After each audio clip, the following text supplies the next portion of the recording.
The snow fell like shattered glass on the quiet streets of Vermont, reflecting the dull gray sky above. In a small, dimly lit corner of the town square, a woman named Margaret sat alone on a cold wooden bench, her hands clutching a faded scarf as if it could shield her from the world's harshness. Every year, for as long as anyone could remember, she came here on Christmas Eve, silently watching the festive lights twinkle on the empty streets. Once, her heart had been full of warmth, laughter, and hope, but years of loss had left her hollow. She had stopped believing in miracles, in joy, and even in herself. But this year, something unexpected was about to change. If you believe in kindness and the power of second chances, don't forget to like, comment, share, and subscribe to our channel. Margaret's story was not known to many. She had once been a beloved teacher in the town, the kind of woman whose smile could light up a classroom, whose gentle words could calm the fiercest of storms in a child's heart.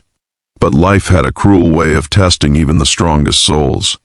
Her husband had passed suddenly one winter many years ago, and her only son had moved across the country, busy building a life that didn't leave room for the mother who had once been his whole world. Christmas, once her favorite time of year, had become a season of quiet pain, a reminder of all she had lost. That Christmas Eve, as she wrapped herself tighter in her worn coat, she noticed two figures approaching through the snow, a man and a little girl, no older than 7. The man, Thomas, was a single dad trying to keep his world from unraveling after losing his wife to illness 2 years ago. He had moved to Vermont to start fresh, hoping the close-knit town could offer some sense of stability for him and his daughter Mia. But the holidays had been hard, lonely nights, empty chairs, and memories that refused to fade. Thomas held Mia's hand as they wandered past the illuminated Christmas trees lining the town square. Mia's eyes, wide with wonder and curiosity, scanned every decoration, every light, every glimmering ornament, until they landed on Margaret. She looked so fragile, so lost in her own thoughts, that Mia instinctively tugged at her father's sleeve. "Daddy," she looked sad. "Can we help her?" Thomas hesitated, unsure. He had taught Mia to be cautious, to respect strangers' space, but there was something in the little girl's eyes, a genuine compassion that couldn't be ignored. And so, without fully understanding why, he allowed her to approach Margaret. Margaret noticed them immediately. At first she tried to look away, pretending she hadn't seen the small, eager face peeking up at her. But Mia's voice, soft yet persistent, called out, "Merry Christmas, ma'am. Why are you sitting here all alone?" Margaret's chest tightened. She wasn't used to being noticed, let alone approached with such innocence. She wanted to tell the girl to leave, to go back to her warm home and happy family. But something about Mia's sincerity stopped her, and so she said nothing.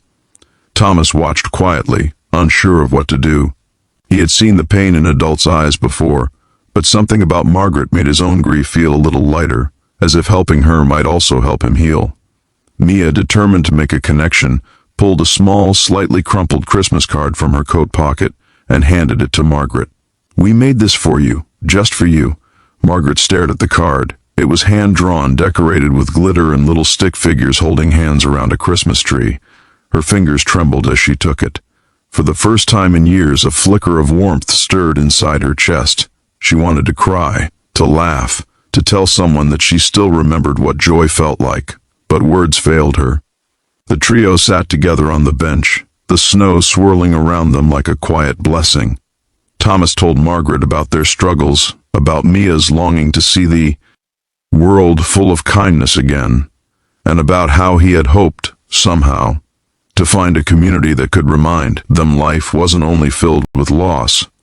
Margaret listened, her own story flowing unspoken between them. She realized that grief, as heavy as it was, could be softened by compassion, that a small act, an innocent gesture from a child, could pierce the walls she had built around her heart.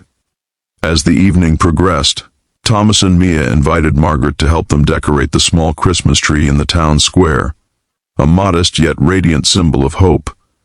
Margaret hesitated, unsure if she could truly participate in something so cheerful. But Mia's bright smile, untainted by life's disappointments, convinced her. She helped place ornaments on the branches, each one sparkling like a tiny memory of the happiness she had thought lost forever. People passing by noticed the trio and smiled, some pausing to offer holiday greetings. Margaret realized she had not felt part of a community in years. She had not realized how much she had been missing until now. The laughter of Mia, the gentle words of Thomas, the simple warmth of human connection. It was enough to make her believe, even if only for a moment, that Christmas magic was real.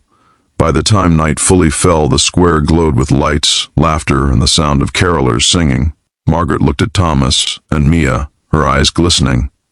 I had almost forgotten what this feels like, she whispered. Thank you for reminding me. Thomas reached out and gently held her hand. No one should ever be alone at Christmas. Sometimes it just takes one small act to bring a little hope back.